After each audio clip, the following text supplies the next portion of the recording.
Good morning, everyone.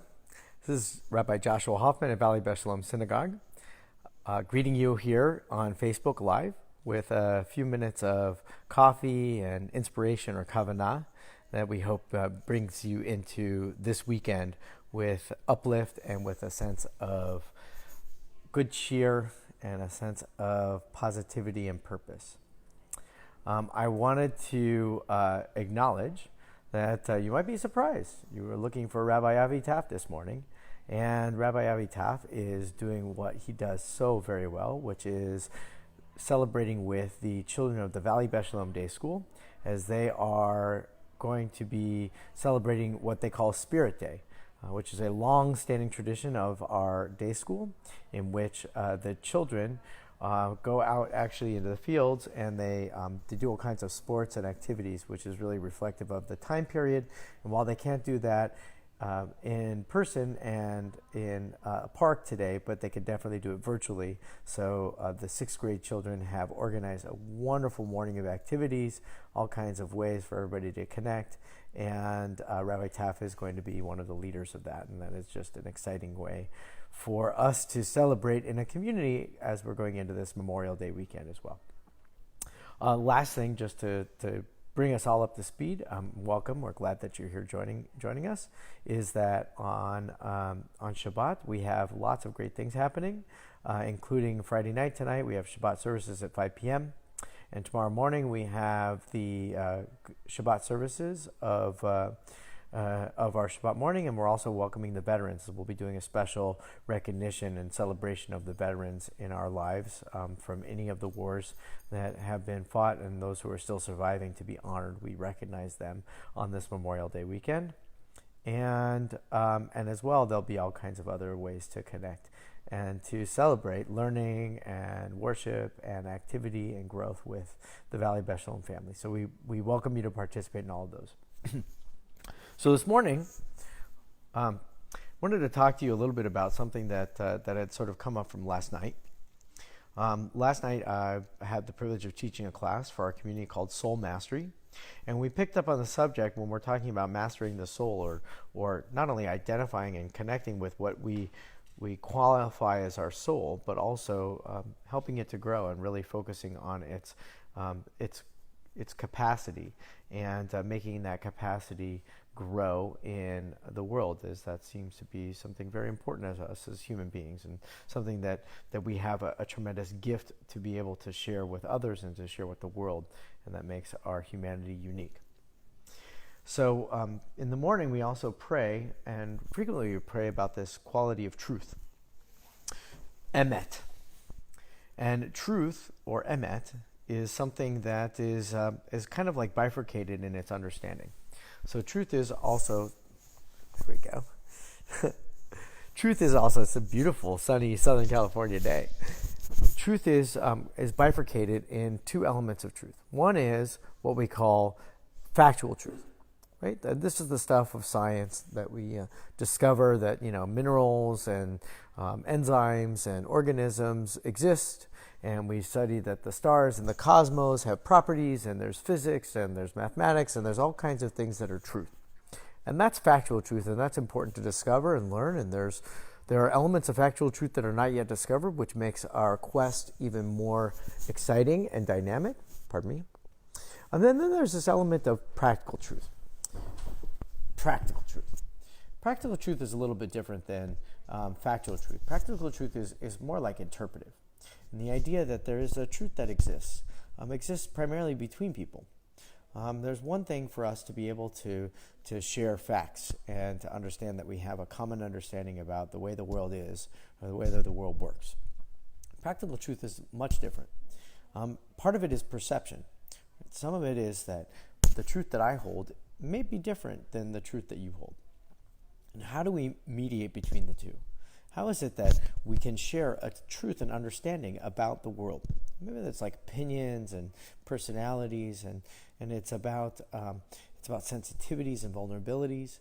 All of those things that comprise a different layer of truth. That's much more difficult, which is why in the tradition, the rabbis have this wonderful teaching, which I wanted to share this morning and had been shared from last night, about the sort of nature of truth itself, the word itself. The word itself, emet, aleph, mem, taf, is constructed in such a way that the first letter of the Hebrew alphabet, aleph, the middle letter of the Hebrew alphabet, mem, and taf, the final letter of the alphabet, are the ones that are compacted together to create this word emet. And they use this teaching in distinction to its opposite, truth's opposite, which is lying. And lying in Hebrew is sheker. Sheker in Hebrew is the combination of three letters which are actually right next to each other in the Hebrew alphabet. Kuf, Shin, Resh. Okay, or mixed around a little bit, sheker, which means a lie. Not only is the construction of the letters from beginning to end and comprehensive from the word emet, and sheker is something that is discrete, it's compact, it has limits and boundaries to it, is one way to mediate the understanding the difference between truth and untruth. But there's this other element of it, just even in the appearance of the word emet. Aleph Mem Tav appears to be solidly placed on a foundation, an equal plane. If you see the letters as they're constructed in Hebrew script, they're all the same kind of plane. And sheker is all pointed. Each of the letters, shin, kuf, resh, they're all pointed. And in fact, the kuf letter in the middle is the one that sort of sticks out between, which is to say that the word itself totters. Emet is placed on a strong foundation, and sheker is tottering. And that's one way to sort of mediate between the two. How can you tell when truth is firmly established and when a lie is something that is tottering? Because sometimes that's very hard for us to mediate, especially in our world in these days. That the challenge of this moment is that sometimes there's a lot of truths flying about. And the hard thing is that actually there's those that are claiming truth to be factual truth when it may be practical truth. At best practical truth, but sometimes it's truth that's even kind of focused on a person's own perception and not really any quality of sharing that truth with the other. And that's something that we have to be very careful about. And when we're out in our day and we're going through our week and we're trying to figure out what is the truth, right? How do we speak truth, and how is truth something that we interpret and compile in our own understanding of how the world is, or even how the world ought to be. And knowing that you distinguish between emet as being something that is on a strong foundation and sheker, which is something that is loose and tottering, can maybe give us a little bit of insight. Right? That the idea that lies or falsehoods are so compacted together that facts or seeming facts are connected one right next to each other, that gives us pause. Right? When it seems so easy, it's okay to be discerning. It's okay to be a little suspicious. But it doesn't mean that suspicion is a proof that what truth is being shared is not a truth. But what it does mean is that concern, that discerning understanding of something that's much close together may be missing an important element of what really is truth. That aleph, mem, taf concept of truthfulness. Right? There may be facts, but the facts are only the first step of understanding the truth. It's all about how it's shared. It's not only the truth that I possess, it's not only the truth that you possess, but there is a deeper, more profound truth that happens in the exchange between us. That exchange between us of truth, that sense of what we call practical truth, is a very, very important quality that we possess, that we need to possess in a world like ours. Hannah Arendt, one of the great thinkers, philosophers of the 20th century post-Holocaust era, she said, the problem with a world filled with lies is not that nobody is believed, but that there is nothing to believe. And the problem with a world in which there's always untruths that are flinging around without any truth mediating between them, then we lose a sense of our groundedness. We lose a sense of our trust in the world. And without that sense of trust, there is no possibility of real truth existing. And how do you make sure that truth really exists? It's not just about flinging facts back and forth against each other.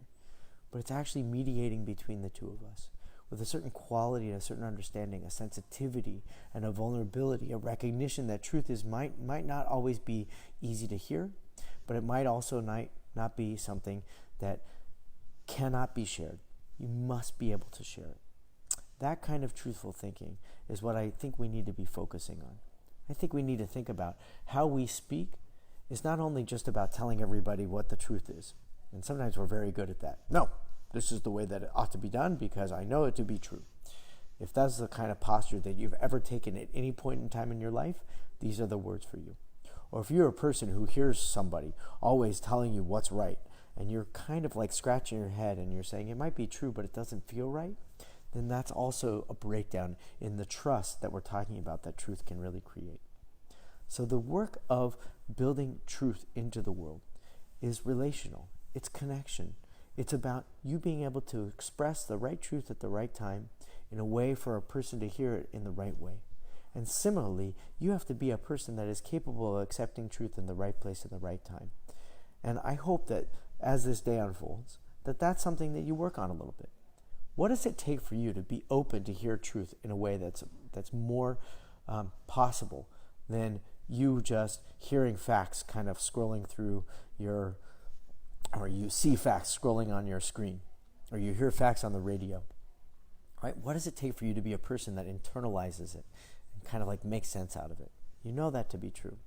And what does it take for you to be a person that when you have truth to share, you share it in such a way that it's heard, right? That you're not sharing it with judgment or with a certain impulsivity, but you're sharing it in such a way that another person can hear it. When those kinds of truths are exchanged and existed, our world is firmly established. And the truth of that is that kind of work is difficult. It's not easy to stitch Aleph, Mem, Taf all together in one thought, even though it fits so beautifully in the teaching. But to do it so that from beginning to middle to end, that what you have to say is truthful, even if not the absolute truth, but it's truthful and it's coming from a place of certainty of what needs to be heard at the moment, that kind of experience is what we need more of. And I hope that you hear that, whether it's from our leaders, I hope that you hear that, whether it's from your family or whether it's from your community, and I hope that you're also somebody that speaks of that, whether you're sharing that with the people closest to you or your people in the circles of your influence, whether that's online or that's out in the world or even in the world globally, and that the truth that you share is something that the entire world is just waiting to hear and is ready to accept. I want to wish everyone a Shabbat Shalom. I hope that you have a fantastic weekend, and we're looking forward to seeing you in many, many ways throughout the weekend and the week to come to celebrate with us at Valley Beth Shalom. Shabbat Shalom.